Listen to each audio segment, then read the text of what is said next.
Assalamualaikum warahmatullahi wabarakatuh. Ini dengan STE ya. Kali ini STE mau cek and recheck paket CPU POM ini support AC DC dengan display LCD 886 dan berikut printer ya. Ini printernya, terus ini LCD-nya, CPU dari STE itu mau pakai LCD 886 yang sejenis ini, mau pompa mau auto segmen ya. Itu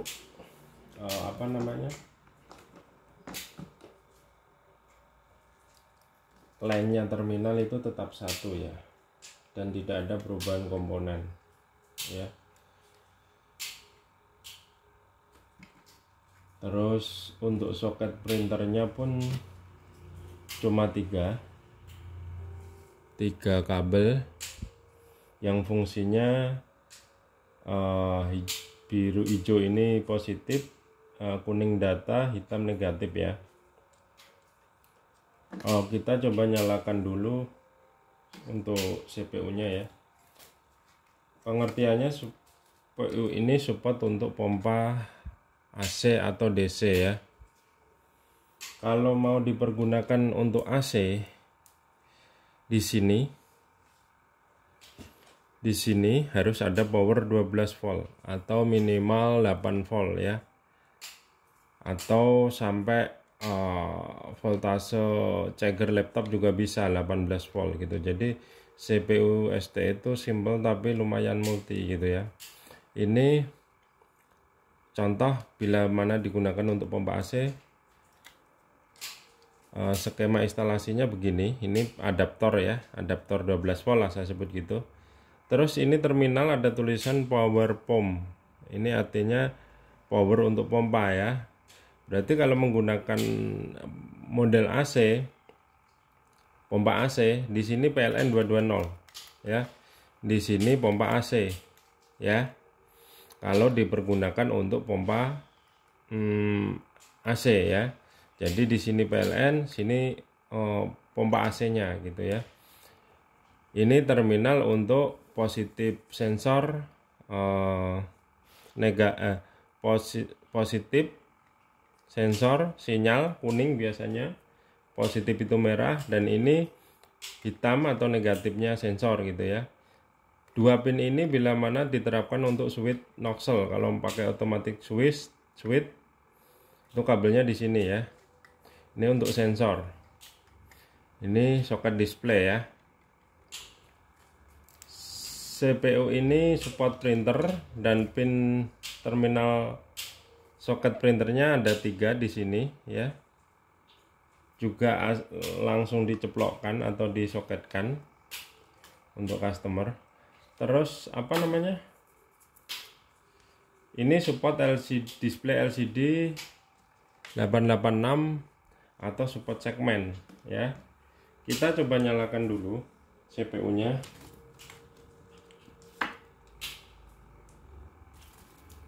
Kita kasih power adaptor. Oh ya, yang bila diperuntukkan DC ya. Bila diperuntukkan pompa DC, dia cukup di sini adaptor yang ampere besar, karena sistem DC kan ampernya besar ya. Minimal 10 atau 20 ampere ya. Sini pompa DC tergantung ampernya. Misalkan pompanya 5 ampere ya, kasihlah adaptor 10 ampere gitu kan, atau lebih boleh malah gitu. Misalkan pompanya 10 ampere, adaptornya paling enggak 20 atau 30 ampere gitu. Jadi bila mana diperuntukkan pompa DC, jalur kartu pin sebelah kiri power pompa itu harus positif ya. Ini negatif. Ini untuk pompanya DC, ini positif, ini negatif gitu aja. Nah terus supaya CPU-nya juga ikut power pompa.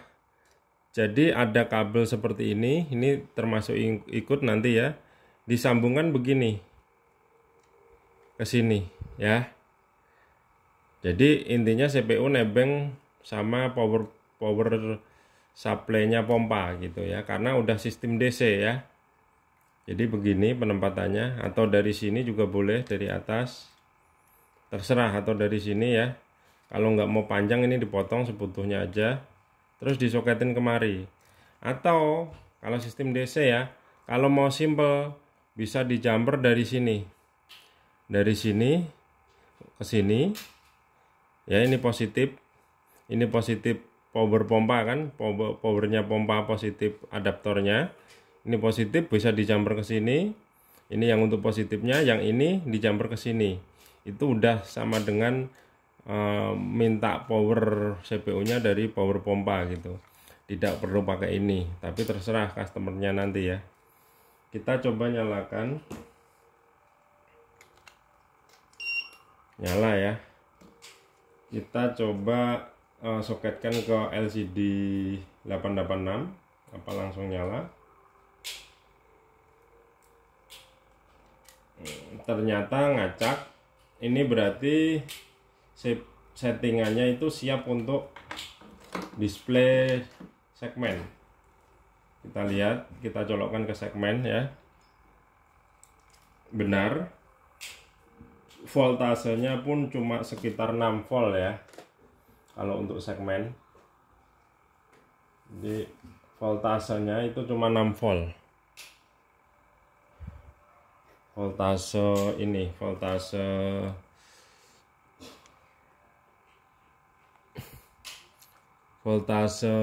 displaynya cuma 6 volt ya kalau untuk display.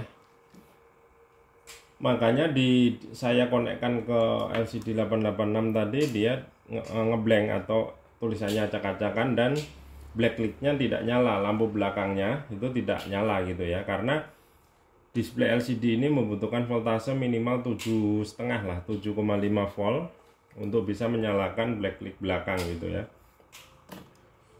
Jadi kalau kita kalau kita pengen pindah ke display LCD, kita harus nekan kode 2002, enter.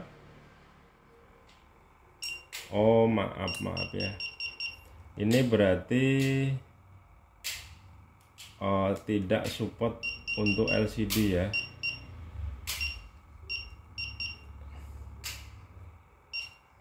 Jadi kita harus cas laptop, kita harus nge-flash IC dulu.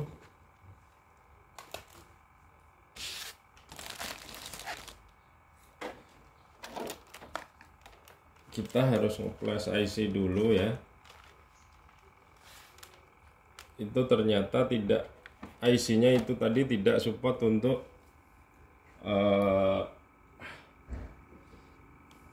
LCD 886.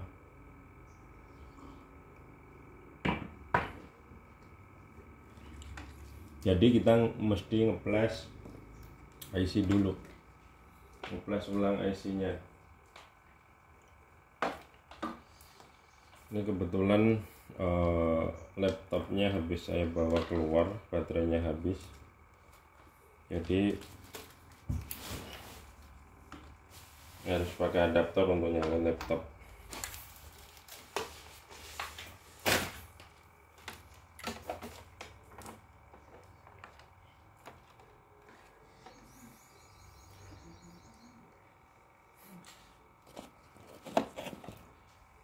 Ini saya kira sudah bisa support ini LCD 886, ternyata tidak. Jadi program STE itu tergantung kebutuhan. Kalau customernya belinya yang support printer, support display LCD, ya saya buatkan yang support LCD. Kalau tidak ya cuma saya kasih yang support segmen gitu.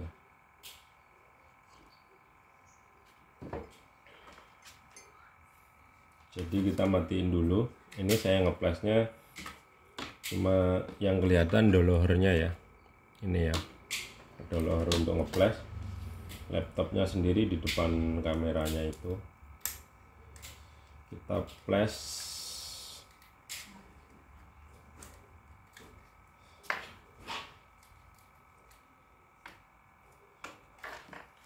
Karena laptopnya agak lama loadingnya, karena itu habis saya bawa keluar ya,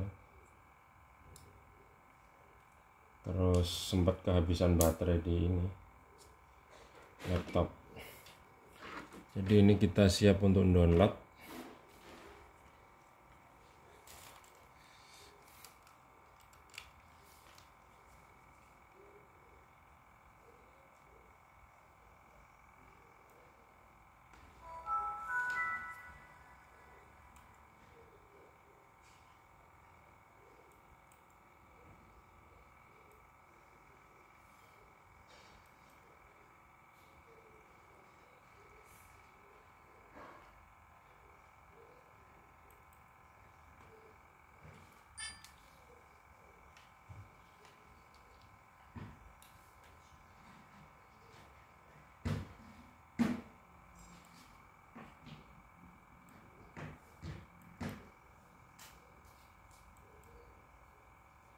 Kita cari, saya ini lagi cari program POM ini printer support 3 display.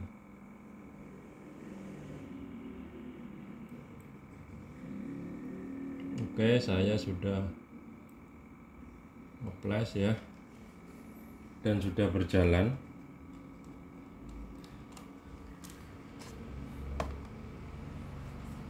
Kita tunggu sampai ada bunyi celeng gitu di laptopnya.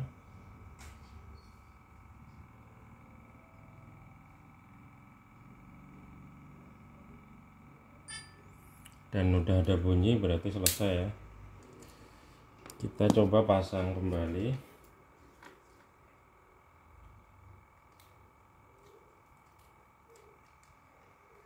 Kita nyalakan. Kita soketkan ke sini, ke LCD 886 displaynya. Nah itu langsung normal ya, tagnya langsung normal. Tapi kenapa backlight-nya tidak nyala atau tidak, lampu belakangnya tidak terang? Karena voltase untuk LCD 886 yang keluaran telaker itu voltasenya tinggi, 8 volt 9 volt ya. Harus dikasih sekitar minimal 7,5 volt. Coba kita ungkit pakai kuku nih ST, cari ini nggak ada ya. Itu udah mulai melek ya. Udah mulai melek. Saya nggak suka terang-terang, ini kemungkinan di sekitar 7, lah 7, sekian. Kita cek di pengecekan display voltase ya. Ini pun sebenarnya support segmen ya. Nah itu di 8 volt ya, kelihatan ya, di 8 volt, voltasenya 8 persis ya. Tapi di display tidak nyala. Kenapa? Karena tetap ada kode tertentu untuk pindah ke, sekarang kita coba, kita langsung pindah ke LCD segmen ya. Nah ini di display ada keterangan, di LCD CPU ada keterangan LCD 1, LCD 2, 3 segmen ya. 3 itu 7 segmen, artinya 3, kalau kita tekan 3 itu pindah ke 7 segmen gitu modenya. Kita tekan, nah nyala kan. Tapi ini pun kalau saya pindah ke LCD, dia tampak cuma ngacak ya, angkanya tampak tapi ngacak. Jadi kita harus pindah juga lagi ke 2002, pencet OK. Terus ini ada keterangan LCD 1, karena ini tipe pakai LCD 1 saya. Saya tekan 1, dia baru normal ya. Terus kita praktekkan ke printer, karena kita coba ini paketan plus ini, plus apa, printer ya. Jadi kita coba keluarkan kertasnya dikit. Bisa ya. Kita coba mau ngeprint berdasarkan perintah P1 5000 ya. Kita loading, saya loadingnya pakai pinset ya. Kita loading sampai ke 5000 rupiah, nanti dia otomatis berhenti sendiri, pompanya mati. Kalau kita udah sampai 5000 ya. Jadi kalau sudah sampai 5000 otomatis relay mati ya, mati kan. Udah di sampai 5000 dia ada bunyi cetak gitu, artinya mati. Kita coba print. Kalau sudah pompa sudah mati itu, kita kalau ingin ngeprint tinggal tekan M atau print. Ini ada tulisan keterangan M atau print, menu print. Dan dia ngeprint ya. Kita kan perintah 5000 tadi ya. Ini pun menunjukkan nominal yang sama 5000 gitu ya. Dan di sini ini ada keterangan .spbu pom ini gitu kan. Ini bisa diubah sama penginstal. Pom ini pun bisa, namanya pom ini bisa diubah, halamannya bisa diubah. Lah itu masuknya di kode 1017. Ini edit 1017 edit P1 ya. Misalkan P1 standarnya 5000. Kalau kita pengen ganti menjadi 10.000, kita tekan K1017 OK. Nah, ini kan contoh ya. Saya ubah, saya edit lagi jadi, tadi kan 5000, saya edit jadi 10.000. Kita tekan OK. Ini di P1 sudah jadi 1017 OK 10.000. Nyimpannya harus tekan P ya, P1. Tergantung ditempatkan di mana, kalau P2 ya P2 gitu. Jadi ini sudah menjadi 10.000 gitu ya. Saya ubah lagi supaya standar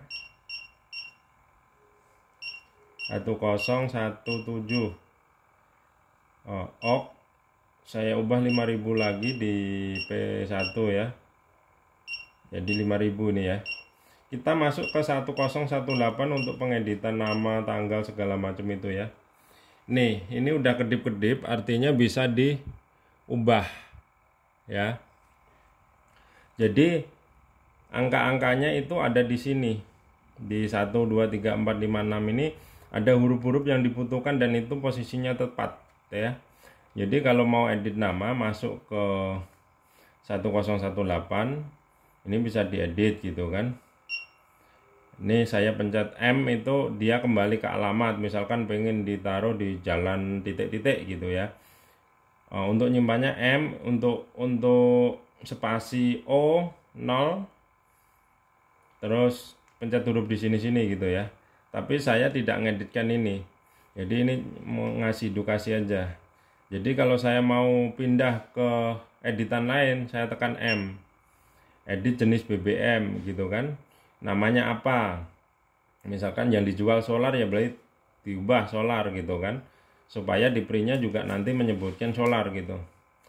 Terus saya tekan M lagi, udah habis gitu ya. Terus kita coba tekan 1019 edit toleransi ya. Jadi intinya untuk menu standarnya itu sama, standar Bandungan. Ini total yang dikeluarkan tadi 456 stok ya. 1379 OK, minta paspor 1234 terus tekan 0 tahan gitu. Itu ngedit ngeset kalibrasi gitu. 1015 standar harga, ubah harga ya. 1014 delay pompa on. Delay pompa on itu maksudnya kalau kita kasih 2 itu artinya setelah kita enter 2 detik pompa baru nyala. Kalau kita kasih 1 detik 1 detik langsung nyala. Kalau isinya menjadi 0, dia nyala langsung mati lagi gitu, kayak protect gitu. Terus kita masuk ke 1016, delay pompa off. Ini tujuannya bila mana pompa diperintah, misal contoh full tank, sistem full tank, nozzle dibuka di tempat tangki customer, lalu tiba-tiba nozzle dimatikan. Kalau lebih dari 20 detik dimatikan, tidak diangkat lagi switch nozzle-nya, otomatis pompa mati ya, pompanya otomatis mati gitu. Terus standar sih sebenarnya ya, yang beda mungkin di pengeditan display, terus karena ini ada menu edit nama, edit printer gitu ya. Tapi menu settingnya nanti semua saya kirim via chatting customer yang beli ya. Jadi ini intinya sesimpel itu ya. Support display segmen dan LCD, support printer juga, support pompa AC DC juga gitu ya. Jadi saya rasa untuk check and recheck, test and check CPU POM ini, display LCD ini saya rasa cukup, karena panduannya nanti yang detail juga via telepon ke customer ya. Jadi saya rasa cukup begitu aja. Terima kasih. Assalamualaikum warahmatullahi wabarakatuh.